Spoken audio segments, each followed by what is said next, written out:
Good day, peeps. Good day, peeps. It's double H here. It's double H here.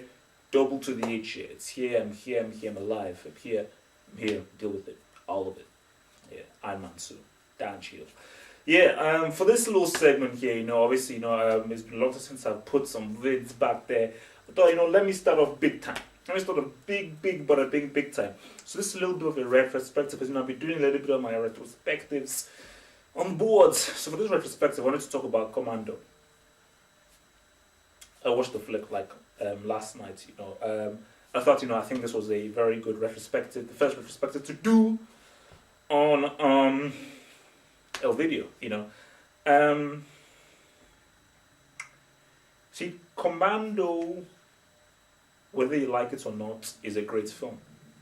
Now people may be like, Commando is just a joke. Oh, it's just a comedy. Oh, just all these funny things. No, you see, Commando is a special film. In a sense, Commando is a 10 out of 10. Because that's what I mean. Commando has always been a film that I've been seeing bits and scenes of basically since I was like 5'4" or whatever, how old I was. I've always been seeing bits of it here and there. And I've always been seeing the bits of the film here and there, So really, this was actually one of the first times that I actually really saw the film from beginning to end, which I haven't really done. And watching the film, it's like there is such an amazing simplicity. See, that's why I like the word. I call it ES, effective simplicity. You see, not every film needs to have CG. Not every film needs to be 2.5 hours. Not every film needs to have convoluted plots with twists, turns, and here. Commando, the story is extremely simple. It is extremely simple.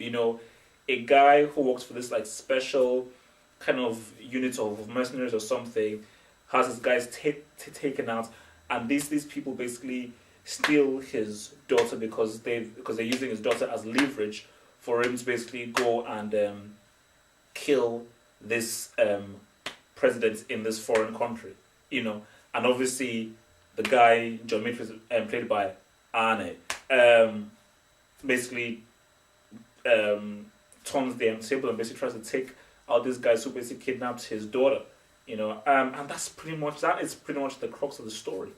That's pretty much the crux of the story. And once you just have that very simple story there, then you can then build the extra bits. You can bring the violence, you can bring the action, you can bring in Annie, you can bring in the amazing one-liners, But I mean, it's like the beauty of this film. I mean, the absolute beauty of this film is just how you can watch this film again and again and again. Because literally, I mean, when I started to watch, I was like, man, it just works. I was literally boom, you were just totally hooked, And I think that, when you look at Annie, Annie was really a rare breed. I mean, you see all these guys like The Rock, you see that goon, what's it called, Ryan Reynolds, no offensive, but, you see all these guys coming in, because once you have guys like, Matt Damon and The Rock, and I think how films are made today, it has to be 2 hours. There has to be the Jessica Biel in there. There has to be the love interest in there who basically takes up the whole film and beats up the guys as well.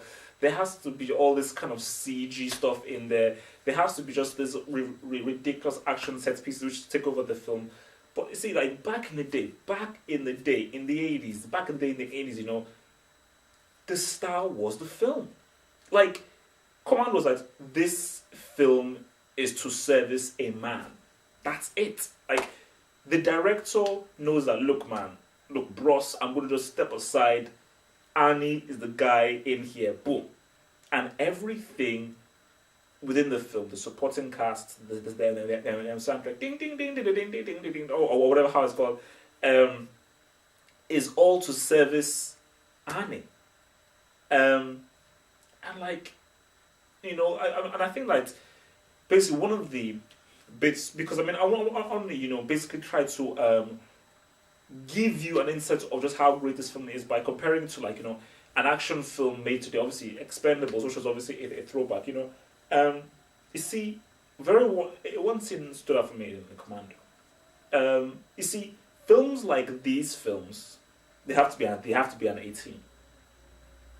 And when you see the shed scene, and I think everybody knows the infamous shed scene. When you see the shed scene, that's an 18. Like the BBFC will be like, okay, this is alright. Once the BBFC see the shed scene, they'll be like, okay, 1-8.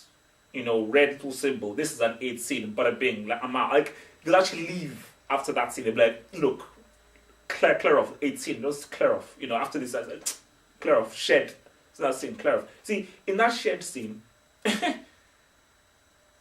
and he has these spiky discs, which basically slits some guy's head like diagonal like that, sticks it into one guy's neck, and then the guy has like a knife, holds the guy's arm like this and goes chop. And now, the difference, you see, Stallone did something pretty similar to the guys who were trying to rape the very sexy Brazilian lady in Expendables.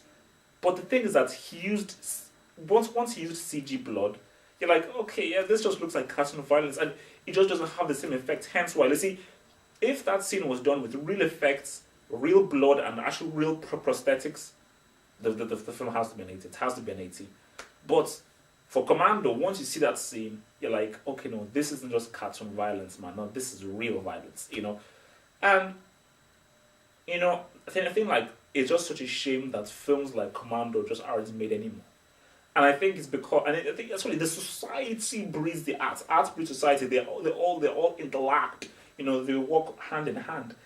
And I think that, the society that we live in, manufactured eye touches, 14-year-olds getting pregnant and having mobile phones and cars and beards or whatever, and like 6-5 families, society is pretty messed up now, and I think society is fabricated now. It's manufactured. People are trying to manufacture things. They're trying to manufacture superstars, and things are fake.